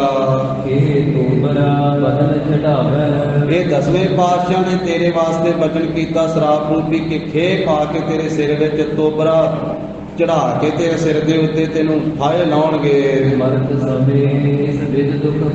ਤੂੰ ਮਰਦਾ ਇਸ ਤਰੀਕੇ ਦਾ ਦੁੱਖ ਪਾਵੇਂਗਾ। ਤੇ ਇਹ ਅਭੈ ਰਾਮ ਕਹਿਣ ਲੱਗਾ ਵੀ ਇਹ ਸ਼ਰਾਬ ਰੂਪੀ ਬਚਨ ਤਾਂ 10ਵੇਂ ਪਾਤਸ਼ਾਹ ਦਾ ਤੇਰੇ ਵਾਸਤੇ ਹੋਇਆ ਵਾ। ਤੂੰ ਮੇਰੇ ਦੋਵੇਂ ਪੁੱਤਰ ਮਾਰ ਦਿੱਤੇ ਆ ਤੇ ਮੇਰੇ ਸ਼ਰਾਪ ਦੇ ਨਾਲ ਤੇਰੀਆਂ ਜੜ੍ਹਾਂ ਜੋ ਹਨ ਉਖੜ ਗਈ ਇਹ ਸਾਰੀ ਇੱਕੇ ਵਾਰੀ। ਕੋਈ ਪਾਣੀ ਦੇਣ ਵਾਲਾ ਵੀ ਨਹੀਂ ਰਵੇਗਾ। ਇਸ ਤਰ੍ਹਾਂ ਸੰਕਟ ਵੱਡਾ ਤੈਨੂੰ ਹੋਵੇਗਾ। ਇਸ ਤਰ੍ਹਾਂ ਭੈ ਰਾਮ ਦਾ ਵੀ ਇਹ ਬਚਨ ਹੋਇਆ। ਇਹਨੂੰ ਸੁਣ ਕਰਕੇ ਕਪੂਰਾ ਪਛਤਾਇਆ। ਫਿਰ ਕੁਝ ਸਮਾਂ ਬਤੀਤ ਹੋ ਗਿਆ, ਕੁਝ ਸਮਾਂ ਲੰਘਿਆ। ਫਿਰ ਈਸੇ ਖਾਨ ਮਾਂਝੇ ਦੀ ਗੋਤ ਸੀ। ਈਸੇ ਖਾਨ ਇਹਦਾ ਨਾਮ ਸੀ ਪਠਾਨ ਦਾ। ਤੇ ਇਹ ਇਧਰ ਦੁਆਬੇ ਦਾ ਸੀ ਹਾਕਮ ਸਾਹਿਬ ਸੰਗਤ ਜੀ, ਆਪਣੇ ਇਲਾਕੇ ਦਾ। ਇਹ ਪਠਾਨ ਹਾਕਮ ਇਹ ਦੁਆਬੇ ਇਲਾਕੇ ਦਾ ਹਾਕਮ ਸੀ। ਈਸੇ ਖਾਨ ਇਹਦਾ ਨਾਮ ਸੀ। ਇਹਨੇ ਕਪੂਰੇ ਦਾ ਕੋਟ ਕਪੂਰੇ ਵਾਲੇ ਦਾ ਕੋਟ ਘੇਰ ਲਿਆ, ਕਿਲਾ ਘੇਰ ਲਿਆ ਤੇ ਘੇਰ ਕੇ ਇਹ ਕਪੂਰ ਸਿੰਘ ਦੇ ਨਾਲ ਜੰਗ ਆਰੰਭ ਦਿੱਤਾ। ਈਸੇ ਖਾਨ ਪਠਾਨ ਨੇ ਆਪਣੀ ਫੌਜ ਲੈ ਕੇ ਤੇ ਹੱਲਾ ਘਾਲ ਕੇ ਇੱਕ ਵਾਰੀ ਕਹਿੰਦੇ ਕਿ ਸੂਰਮੇ ਚੜ ਗਏ ਕਪੂਰੇ ਦੇ ਉੱਤੇ। ਭਾਵ ਆਲੇ ਦੁਆਲੇ ਘੇਰਾ ਪਾ ਲਿਆ ਕਿਲੇ ਨੂੰ ਤੇ ਚੜ੍ਹਾਈ ਕਰ ਦਿੱਤੀ ਕਪੂਰੇ ਵੱਲ ਨੂੰ। ਤੇ ਕਿਲੇ ਚੋਂ ਨਿਕਲ ਕਰਕੇ ਜਿੱਥੇ ਸੰਘਣਾ ਘਾਹ ਵਾ ਨਾ, ਘਾਹ ਵਿੱਚ ਜਾ ਕੇ ਲੁਕ ਗਿਆ ਕਪੂਰਾ ਘਾਹ ਦੇ ਵਿੱਚ ਲੁਕ ਗਿਆ। ਈਸੇ ਖਾਨ ਦੀ ਫੌਜ ਤੋਂ ਡਰਦਾ ਹੋਇਆ। ਇਹ ਈਸੇ ਖਾਨ ਨੇ ਉਸ ਵੇਲੇ ਆਖਿਆ ਵੀ ਇੱਥੇ ਵਿੱਚ ਹੀ ਆ ਘਾਹ ਦੇ ਕਿਤੇ, ਅੱਜ ਝਾੜੀਆਂ ਦੇ ਵਿੱਚ ਘਾਹ ਦੇ ਵਿੱਚ ਕਪੂਰਾ ਲੁਕਿਆ ਹੋਇਆ ਵਾ, ਇਹਨੂੰ ਲੱਭ ਲਓ ਕਿਤੇ ਭੱਜ ਨਾ ਜਾਵੇ। ਜਿਉ ਖੋਜਿਓ ਲਿਓ ਨਿਕਾਸ, ਉਹ ਝਾੜੀਆਂ ਦੇ ਵਿੱਚ ਘਾਹ ਦੇ ਵਿੱਚ ਇੱਧਰ ਉੱਧਰ ਖੋਜਿਆ ਤੇ ਵਿੱਚ ਲੰਮਾ ਪਿਆ ਸੀ, ਉਥੋਂ ਕੱਢ ਲਿਆ ਇਹਨਾਂ ਤੁਰਕਾਂ ਨੇ। ਕਹਿ ਕਰ ਆਲਿਓ ਤੂਰਨ ਬਾਸ, ਉਹ ਸਿਪਾਹੀਆਂ ਪਠਾਨਾਂ ਨੇ ਫੜ ਕੇ ਛੇਤੀ ਲੈ ਆਂਦਾ ਈਸੇ ਖਾਨ ਪਠਾਨ ਦੇ ਕੋਲੇ। ਦੇਖ ਪਠਾਨ ਭਲਿਓ ਤੂੰ ਸੂਰਾ, ਪਠਾਨ ਨੇ ਕਪੂਰ ਸਿੰਘ ਵੱਲੇ ਵੇਖ ਕਰਕੇ ਆਖਿਆ ਵੀ ਤੂੰ ਤਾਂ ਆਪਣੇ ਆਪ ਨੂੰ ਸੂਰਮਾ ਕਹਾਉਂਦਾ ਹੈ, ਇੱਲਾ ਕੁੱਕੜ ਵਾਂਗ ਕਪੂਰਾ, ਤੂੰ ਤੇ ਇੱਲਾਂ ਤੇ ਕੁਕੜਾਂ ਵਾਂਗ ਕਪੂਰਿਆ ਹੈ। ਬਾਜ ਰਖਨ ਤੋਂ ਲਾਜ ਲਗਾਏ, ਤੂੰ ਤਾਂ ਬਾਜ ਰੱਖਣ ਦੀ ਲਾਜ ਹੀ ਗਵਾ ਦਿੱਤੀ, ਸ਼ਰਮ ਹੀ ਗਵਾ ਦਿੱਤੀ, ਤੂੰ ਤੇ ਇੱਲਾਂ ਤੇ ਕੁਕੜਾਂ ਵਾਂਗ ਡਰਦਾ ਹੈ। ਇਹ ਕਹਿ ਕੇ ਇਹ ਕੈਦ ਕਰਾਏ, ਇਸ ਤਰ੍ਹਾਂ ਕਹਿ ਕੇ ਸਿਪਾਹੀਆਂ ਨੂੰ ਕਹਿ ਦਿੱਤਾ ਈਸੇ ਖਾਨ ਜਰਨੈਲ ਨੇ, ਇਹ ਪਠਾਨ ਨੇ, ਕਿ ਇਹਨੂੰ ਕੈਦ ਕਰ ਲਓ। ਈਸੇ ਖਾਨ ਕੂਚ ਕਰ ਦੀ, ਫਿਰ ਈਸੇ ਖਾਨ ਨੇ ਉੱਥੋਂ ਕੂਚ ਕਰ ਦਿੱਤਾ, ਅੱਗੇ ਤੁਰ ਪਿਆ। ਜਿਤ ਜਨ ਸੋ ਮਾਰਗ ਲੀ, ਜਿੱਥੇ ਜਾਣਾ ਸੀ ਆਪਣੀ ਫੌਜ ਨਾਲ ਉਹ ਰਸਤਾ ਲੈ ਲਿਆ, ਚੱਲ ਪਿਆ ਰਸਤੇ ਤੇ। ਇਹਦੇ ਵਿਚਾਰ ਕਰਤ ਪਾਵਾਂ, ਹਿਰਦੇ ਵਿੱਚ ਜਾਂਦਿਆਂ ਜਾਂਦਿਆਂ ਵਿਚਾਰ ਕਰਨ ਲੱਗਾ ਇਸ ਬਕਰੇ ਹੋਏ ਹਾਸਲ ਕਹਾ, ਕਿ ਇਸ ਕਪੂਰੇ ਜੱਟ ਨੂੰ ਫੜਨ ਨਾਲ ਕੀ ਹਾਸਲ ਹੋਵੇਗਾ। ਕਾਲ ਪੁਜਾਰ ਵਿਖੈ ਇੱਕ ਹਨੇਰਾ, ਜਾਂਦਿਆਂ ਨੇ ਆ ਉਜਾੜ ਜੀ ਹੈ, ਜੰਗਲ ਜਿਹਾ, ਤੇ ਉਹਦੇ ਵਿੱਚ ਇੱਕ ਪਾਣੀ ਦਾ ਤਾਲ ਵੇਖਿਆ ਹੈ। ਹਰ ਹੋਏ ਬੋਲਿਓ ਤਿਸ ਬੇਰਾ, ਉਹ ਤਾਲ ਦੇ ਕੰਢੇ ਤੇ, ਤਲਾਅ ਦੇ ਕੰਢੇ ਤੇ ਖਲੋ ਕਰਕੇ ਬੋਲਿਆ ਈਸੇ ਖਾਂ ਪਠਾਨ। ਲਾਦੇ ਸੰਗ ਜਾਟ ਗਿਆ ਦੇਸ਼, ਸਿਪਾਹੀਆਂ ਨੂੰ ਕਹਿਣ ਲੱਗਾ ਜਿਹੜਾ ਜੱਟ ਕਪੂਰਾ ਕਪੂਰੇ ਵਾਲਾ ਫੜ ਕੇ ਲਿਆਂਦਾ ਨਾਲ ਬੰਨ ਕੇ, ਇਹ ਲੱਦਿਆ ਹੋਇਆ, ਇਹਨੇ ਕੀ ਆਪਾਂ ਨੂੰ ਦੇਣਾ ਹੈ। ਆਚੀ ਬਾਤ ਨ ਛੋਰਨ ਇਹ, ਪਰ ਚੰਗੀ ਗੱਲ ਇਹ ਵੀ ਨਹੀਂ ਕਿ ਇਹਨੂੰ ਛੱਡ ਦਈਏ ਤੇ ਨਾਲ ਲੈ ਕੇ ਜਾ ਕੇ ਇਹਦੇ ਤੋਂ ਕੀ ਕਰਾਉਣਾ, ਇਹਨੇ ਆਪਾਂ ਨੂੰ ਕੀ ਦੇਣਾ ਹੈ। ਜਾਂਦੇ ਇਹ ਦਰਖਤ ਜੋ ਕਰੋ, ਇਸ ਕਰਕੇ ਆ ਸਾਹਮਣੇ ਤਲਾਅ ਦੇ ਕੰਢੇ ਤੇ ਜਿਹੜਾ ਦਰਖਤ ਖਲੋਤਾ ਹੈ, ਪਾਣੀ ਇਸੇ ਚੜਾਵਨ ਕਰੋ, ਇਹਦੇ ਤੇ ਪਾਓ ਰੱਸਾ ਤੇ ਦੋ ਫਾਂਸੀ ਇਹਨੂੰ ਫਾਹੇ ਲਾ ਕੇ ਮਾਰੋ ਇੱਥੇ ਦਰਖਤ ਦੇ ਨਾਲ। ਇਹਨੂੰ ਕੀ ਕਰਨਾ ਕਪੂਰੇ ਨੂੰ ਫੜ ਕੇ ਆਪਾਂ, ਤੇ ਇਹਨੂੰ ਛੱਡਣਾ ਵੀ ਕਾਹਦੇ ਵਾਸਤੇ, ਇਹਨੂੰ ਮਾਰ ਦਿਓ ਇੱਥੇ ਦਰਖਤ ਦੇ ਨਾਲ ਟੰਗ ਦਿਓ। ਸੋਨ ਪਠਾਨ ਕੋ ਹੁਕਮ ਸਦਾਏ, ਈਸੇ ਖਾਂ ਪਠਾਨ ਦਾ ਹੁਕਮ ਸੁਣ ਕਰਕੇ ਉਸੇ ਵੇਲੇ ਜਿਹੜੇ ਸਿਪਾਹੀ ਸੀ ਉਹ ਚੱਲੇ ਦੌੜੇ, ਆਹੇ ਦੇਸ ਕਪੂਰਾ ਜਾਏ, ਉਸੇ ਵੇਲੇ ਕਪੂਰੇ ਨੂੰ ਲੈ ਆਏ ਤੇ ਰੱਸਾ ਬੰਨ੍ਹ ਲਿਆ ਤੇ ਫਾਹਾ ਦੇਣ ਲੱਗੇ। ਦੇਖ ਮਹਾ ਦੁਖ ਪਾਏ ਬਖਾਨਾ, ਇਹ ਵੱਡਾ ਦੁੱਖ ਜਦੋਂ ਮਿਲਣ ਲੱਗਾ ਤੇ ਫਿਰ ਕਹਿਣ ਲੱਗਾ ਕਪੂਰਾ, ਕਰਨ ਦੇ ਮੁਝ ਇਹਾਂ ਸ਼ਨਾਨਾ, ਕਹਿੰਦਾ ਕਿ ਮੈਨੂੰ ਮਾਰਨ ਤੋਂ ਪਹਿਲਾਂ ਇੱਕ ਨਾ ਇਸ ਤਲਾਅ 'ਚ ਇਸ਼ਨਾਨ ਹੀ ਕਰ ਲੈਂਦੇ, ਮੈਨੂੰ ਇੱਥੇ ਨਹਾ ਲੈਂਦੇ ਹੋ ਇੱਕ ਨਾ। ਬਦਨ ਤੋਂ ਬਰਾ ਢੇਰ ਚੜਾਏ, ਫਿਰ ਮੇਰੇ ਚਿਹਰੇ ਉੱਤੇ ਤੁਸੀਂ ਨਾ ਤੋਬਰਾ ਚੜਾ ਦਿਓ, ਸਿਰ ਦੇ ਉੱਤੇ ਉਹ ਜਿਹੜਾ ਪਾਉਂਦੇ ਆ ਤੋਬਰਾ ਜਿਹਾ, ਵੀ ਫਿਰ ਮੇਰੇ ਸਿਰ ਦੇ ਉੱਤੇ ਤੁਸੀਂ ਇਹ ਤੋਬਰਾ ਚੜਾ ਦਿਓ। ਆਹਾ ਦੇਵ ਬਹੁਤ ਇਸ ਖਾਏ, ਫਿਰ ਮੈਨੂੰ ਤੁਸੀਂ ਇੱਥੇ ਫਾਹਾ ਦਿਓ ਮੇਰੇ ਸਿਰ ਤੇ ਤੋਬਰਾ ਪਾ ਕੇ।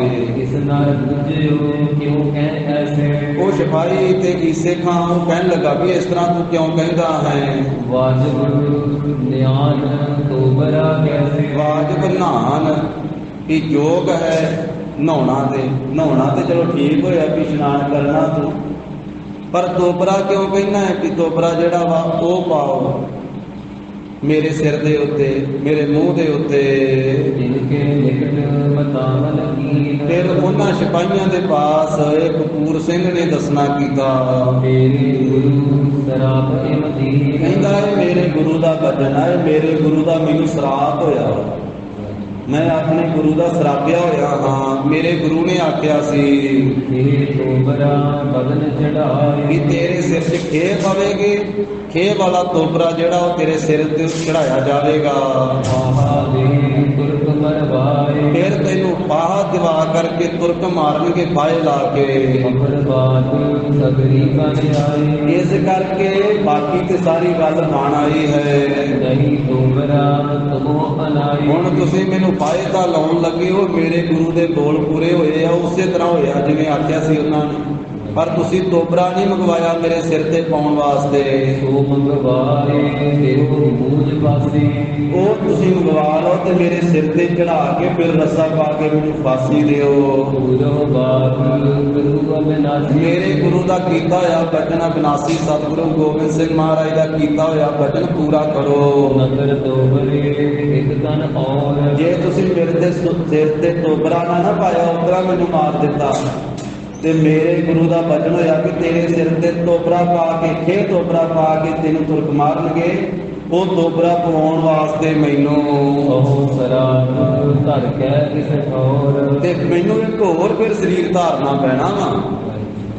ਇਹ ਨਾ ਹੋਵੇ ਵੀ ਮੈਨੂੰ ਫੇਰ ਹੋਰ ਸਰੀਰ ਲੈ ਕੇ ਤੇ ਫੇਰ ਸਿਰ ਤੇ ਤੋਬਰਾ ਪਵਾਉਣਾ ਪਵੇ ਤੇ ਫੇਰ ਪਾਏ ਲੱਗਣਾ ਪਵੇ। ਉਹਨੂੰ ਉਹ ਵੀ ਪੂਰਾ ਕਰ ਦਿਓ। ਮੇਰੇ ਸਿਰ ਦੇ ਉੱਤੇ ਉਹ ਪਾ ਕੇ ਤੋਬਰਾ ਤੇ ਫਿਰ ਪਾਏ ਲਾਇਓ ਕਿਉਂਕਿ ਮੇਰੇ ਗੁਰੂ ਦਾ ਇਸ ਤਰ੍ਹਾਂ ਦਾ ਬਚਨ ਹੋਇਆ ਹੈ। ਸੁਣ ਕੇ ਉਹ ਇਸੇ ਥਾਂ ਦੇ ਸਿਪਾਹੀਆਂ ਨੇ ਉਸੇ ਤਰ੍ਹਾਂ ਕੀਤਾ।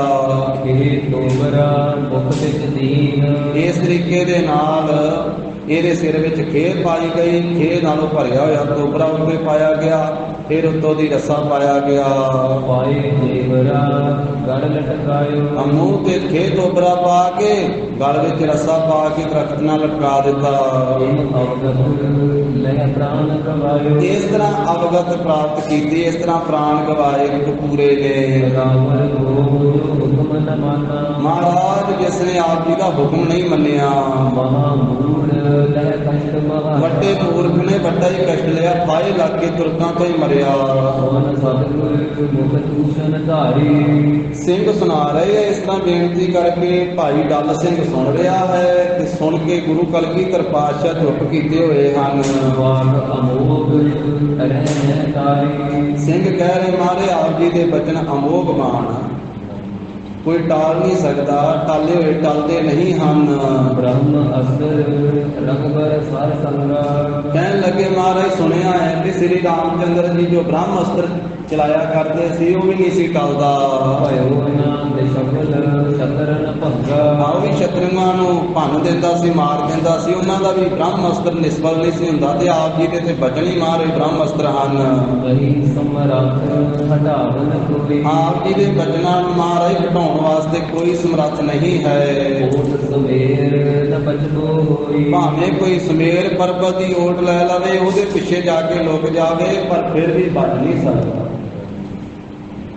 ਗੁਰੂ ਸਾਹਿਬ ਦੇ ਬਚਨਾਂ ਵਿੱਚ ਬਹੁਤ ਵੱਡੀ ਤਾਕਤ ਆ ਸਾਧ ਸੰਗਤ ਜੀ। ਇਸ ਕਰਕੇ ਹਿਰਦੇ ਵਿੱਚ ਮਹਾਰਾਜ ਸਾਹਿਬ ਜੀ ਦੀ ਸ਼ਰਧਾ ਭਾਵਨਾ ਗੁਰੂ ਕਾ ਨਿਰਮਲ ਭੈ ਰੱਖਣਾ ਚਾਹੀਦਾ ਸਦਾ ਵਾਸਤੇ। ਗਰੀਬ ਨਵਾਜ ਸਾਹਿਬ ਜੀ ਦੇ ਬਚਨ ਮਹਾਰਾਜ ਆਪਣੇ ਬਚਨਾਂ ਨੂੰ ਜੋ ਮਰਜ਼ੀ ਕਰਦੇ। ਨਿੱਕੀ ਕੀੜੀ ਮਹਿ ਕੱਲ ਰੱਖੇ ਭਸਮ ਕਰੇ ਲਸਕਰ ਕੋਟ ਲੱਖ। ਨਿੱਕੀ ਜੀ ਕੀੜੀ ਚ ਆਪਣੇ ਬਚਨਾਂ ਨਾਲ ਆਪਣੀ ਗਲਾ ਰੱਖ ਦੇਣ ਤੇ ਭਾਵੇਂ ਲੱਖਾਂ ਕਰੋੜਾਂ ਫੌਜ ਉਹਦੇ ਤੋਂ ਨਾਸ ਕਰਵਾ ਦੇਣ ਮਹਾਰਾਜ। ਇਹ ਈਸੇ ਖਾਂ ਪਠਾਨ ਜਿਹੜਾ ਇਹਦੇ ਨਾਂ ਤੇ ਹੀ ਈਸੇ ਖਾਂ ਦਾ ਕੋਟ ਸਾਧ ਸੰਗਤ ਜੀ ਵਸਿਆ ਜਿਹਨੇ ਕਪੂਰ ਸਿੰਘ ਨੂੰ ਖੇਤ ਤੋਬਰਾ ਲਾ ਕੇ ਮਰਵਾਇਆ। ਉਹੀ ਈਸੇ ਖਾਂ ਪਠਾਨ ਉਹਦੇ ਨਾਂ ਤੇ ਈਸੇ ਖਾਂ ਦਾ ਕੋਟ ਆ। ਤੋ ਇਸ ਪ੍ਰਕਾਰ ਦੇ ਨਾਲ ਸਤਿਗੁਰੂ ਜੀ ਦੀ ਮਹਿਮਾ ਮਹਾਨ ਹੈ। ਗੁਰੂ ਸਾਹਿਬ ਜੀ ਦੇ ਬੋਲ ਜਿਹੜੇ ਹਨ ਉਹਨਾਂ ਨੂੰ ਕੋਈ ਟਾ ਨਹੀਂ ਸਕਦਾ ਤੇ ਮਹਾਰਾਜ ਆਪਣੇ ਬਚਨਾਂ ਨਾਲ ਜੋ ਮਰਜ਼ੀ ਕਰਦੇ। ਰਾਜ ਆਸ਼ਰਮ ਮਿਤ ਨਹੀਂ ਜਾਨੀ ਤੇਰੀ। ਤੇਰੇ ਸੰਤਨ ਕੀ ਹੋ ਤੇਰੀ। ਹਸਤੋ ਜਾਏ ਸੋ ਰੋਵਤ ਆਵੇ ਰੋਵਤ ਜਾਏ ਸੋ ਹਸੈ। ਬਸਤੋ ਹੋਏ ਹੋਏ ਸੋ ਉਜਰ ਉਜਰ ਹੋਏ ਸੋ ਬਸੈ। ਜਲਦੇ ਥਲ ਕਰ ਥਲ ਤੇ ਕੂਆ ਕੂਪ ਤੇ ਮੇਰ ਕਰਾਵੇ। ਧਰਤੀ ਤੇ ਆਕਾਸ਼ ਚੜਾਵੇ ਚੜੇ ਆਕਾਸ਼ ਗਿਰਾਵੇ। ਭੇਖਾਰੀ ਤੇ ਰਾਜ ਕਰਾਵੇ ਰਾਜਾ ਤੇ ਭੇਖਾਰੀ। ਇਹ ਗੁਰੂ ਦੇ ਬੋਲ ਆ। ਇਸ ਕਰਕੇ ਗੁਰੂ ਸਾਹਿਬ ਜੀ ਦੇ ਅੱਗੇ ਤੇ ਸ਼ਰਧਾ ਭਾਵਨਾ ਨਾਲ ਝੁਕਣਾ ਚਾਹੀਦਾ। ਗੁਰੂ ਘਰ ਨਾਲ ਮੱਥਾ ਨਹੀਂ ਲਾਉਣਾ ਚਾਹੀਦਾ। ਮੱਥਾ ਟੇਕਣਾ ਚਾਹੀਦਾ। ਜਿਨ੍ਹਾਂ ਜਿਨ੍ਹਾਂ ਨੇ ਮੱਥਾ ਲਾਇਆ ਉਹਨਾਂ ਦੇ ਮੱਥੇ ਟੁੱਟ ਗਏ। ਰਾਜਿਆਂ ਨੂੰ ਭਿਖਾਰੀ ਬਣਾ ਦਿੰਦੇ ਮਹਾਰਾਜ ਤੇ ਭਿਖਾਰੀਆਂ ਤੋਂ ਰਾਜੇ ਬਣਾ ਦਿੰਦੇ ਆ ਗੁਰੂ ਦੇ ਕੋਲ। ਭੇਖਾਰੀ ਤੇ ਰਾਜ ਕਰਾਵੇ ਰਾਜਾ ਤੇ ਭੇਖਾਰੀ। ਖਲ ਮੂਰਖ ਤੇ ਪੰਡਤ ਕਰਕੋ ਪੰਡਤ ਤੇ ਮੁਗਧਾਰੀ। ਨਾਰੀ ਤੇ ਜੋ ਪੁਰਖ ਕਰਾਵੇ ਪੁਰਖਣ ਤੇ ਜੋ ਨਾਰੀ। ऐसे महाराज से कह कबीर साधु को प्रीतम दिस मूर्त बलिहारी। गुरु जी के पावन इतिहास के विचार साझी करते हैं। कोई भुलों चुकां की सतगुरु जी गुरसंगत जी खिमा देनी।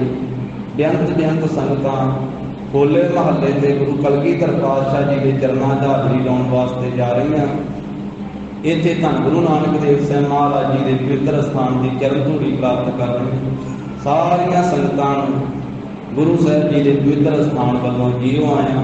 धन गुरु नानक देव साहब महाराज कृपा करन, सारिया संगतां अपनी दरों घरों नाम दान सिक्खी दान भरोसा दान बख्शण, सब दियां झोलियां भरन, अपने दर घर का प्रेम प्यार बख्शण। हे गोबिंद हे गोपाल हे दयाल लाल, प्राणनाथ अनाथ सखे दीन दर्द निवार।